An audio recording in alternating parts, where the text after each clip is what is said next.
याच्या जीवनाशी तुझा काहीच संबंध नाहीये.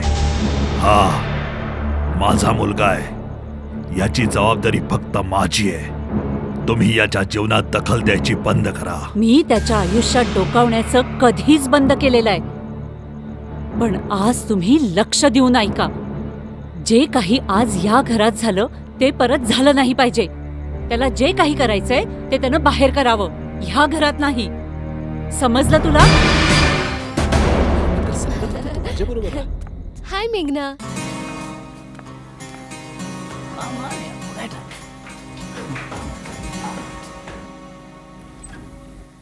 मम्मा मम्मा काय झालं माहितीये? काय झालं? इतकी का मम्मा, तो घाबरलीयस? तिला घरी घेऊन आलाय. कोण कुणाला घरी घेऊन मम्मा आलंय? दादा, तो आता त्या डॉलीला घेऊन खोलीमध्ये गेलाय. Mamma, she is very bad girl. Mamma, खूप वाईट मुलगी आहे ती.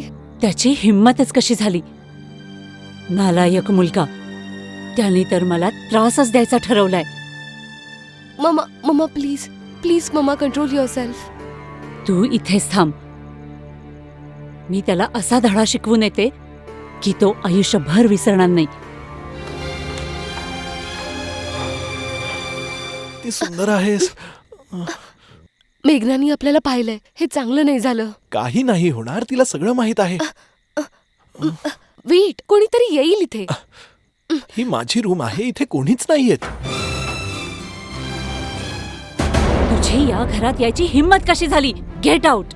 तुमचं काही घेणं देणं नाहीये. माझं काही घेणं देणं? मला जास्त शिकवू नकोस. तुम्हाला मी आवडत नाही? तुम्ही का मारलत मला? माझी काय चूक आहे? तुला जे काही करायचं ते बाहेर जाऊन कर, कुठल्या तरी उकिरड्यात. हे माझं घर आहे. इथं हे सगळं चालणार नाही. तुझ्या वडिलांची पण हिंमत झाली नाही तर तू कसं करू शकशील? ह्याच्या पुढे या घरामध्ये हे सगळं केलंस तर तुला उचलून घरातून हाकलून देईन. हे माझं घर आहे.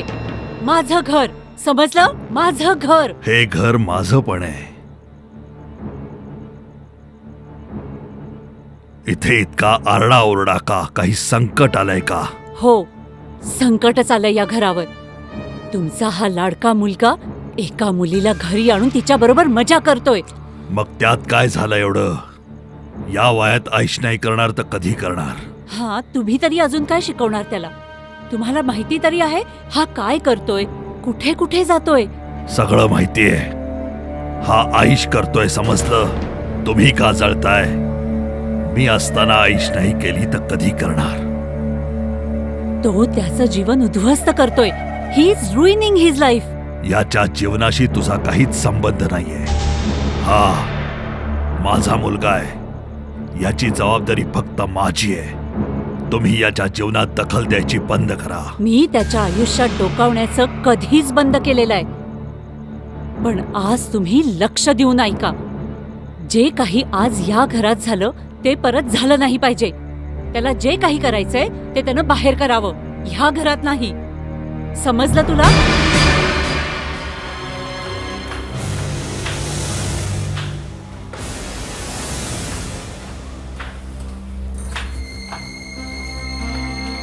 ही काय करते इकडे? आमचं बोलणं ऐकत होतीस का? बेशरम, तू आपल्या खोलीत जा.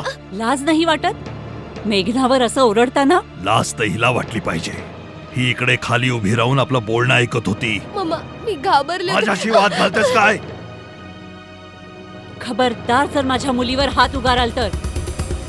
जावा, वर जावा. तुमचा लाडका मुलगा तुमची वाट बघतोय. अजून काही शिकवायचं बाकी राहिलं असेल तर ते पण शिकवून टाका. चल बाळा.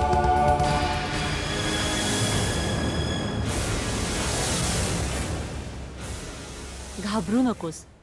झोप इथे. झोपून राहा. मी तुझ्यासाठी कॉफी आणते. नाही मम्मा, नाही. प्लीज, मला एकटीला सोडून नको जाऊस. ते परत येतील. त्यांचा राग अजून शांत नाही झालाय. ते माझ्यावर एवढे का ग चिडतात मम्मा? मी त्यांची मुलगी नाहीये का? त्यांचा राग माझ्यावर असतो, पण शिकार तू होतेस. But you relax. आता ह्याच्या पुढं ते तुझ्यावर कधीच ओरडू शकणार नाही. You just wait and see. नाही मम्मा, नाही. तू प्लीज त्यांना काही बोलू नकोस. He hates me. He hates me mamma, he hates me. नाही ग बाळा, रडू नकोस. तुझ्या डोळ्यातलं पाणी मी नाही बघू शकत. मी काय करू मम्मा, मी काय करू? मला या घरामध्ये गुदमरल्यासारखं होत आहे. तू मला काही दिवस कुठे पाठवत का नाहीस? एखाद्या बोर्डिंग मध्ये? मसुरीमध्ये माझी एक आत्या आहे, शामली आहे. मला तिथे पाठव प्लीज मम्मा. कुठे पाठवू? तुझ्या आत्याच्या घरी? माहितीये ना तिकडे जाऊन आपल्याला किती वर्ष झाली आहेत. शेवटचं तिकडे गेलो तेव्हा तू खूप छोटी होतीस. आणि आता तर तुझ्या बाबा आणि आत्यांमधली दुश्मनी खूप वाढली आहे. आणि अशा स्थितीत तुला मी त्यांच्याकडे कसं पाठवू? तुझ्या बाबांनी ऐकलं तर ते अजूनच जास्त चिडतील. तर दुसरीकडे कुठेतरी पाठव. मी इथे गुदमरून मरून जाईन मम्मा. नाही बाळा, असं बोलू नकोस. माझा एकच तर आधार आहे, ती तू आहेस. तुलाच काही झालं तर मी काय करणार? यामुळेच तर म्हणते मम्मा की मला कुठेतरी पाठवून दे. मसुरी नाही पाठवू शकत तर स्टेट्समध्ये पाठव. तिथे अमेरिकामध्ये वैभव मामा आहे ना, मी त्यांच्याकडे राहीन. आणि तूच तर म्हणाली होतीस की ते तिथे एकटेत. मी त्यांच्याकडे राहून अभ्यास पण करेन आणि रॅनच्या कामामध्ये त्यांची मदत सुद्धा करेन. Please mamma, do something. तू आत्ता झोपायचा प्रयत्न कर बघू. उद्या आपण ह्याच्यावर आरामात बोलूया. नाही मम्मा, तू आत्ताच वैभव मामाला फोन करून सांग. प्लीज मम्मा, तुला माझ्याकडे बघून दया सुद्धा नाही येते का? किती महिने झाले त्याच्याशी बोलून, आणि आता त्याला त्रास द्यायसाठी फोन करू? व्हॉट विल ही थिंक की आपल्या फायद्यासाठी आपण फोन केलाय? Please mamma, ring him up. जर तू त्यांच्याशी नाही बोलू शकत तर मी त्यांना कॉलवरती सगळा प्रॉब्लेम सांगेन. Please mamma. ठीक आहे, आय विल ट्राय. पण आज मी फोन करून तुझ्याबद्दल नाही बोलणार. पण या सगळ्याबद्दल मी त्याच्याशी नक्की बोलीन. Okay, I promise.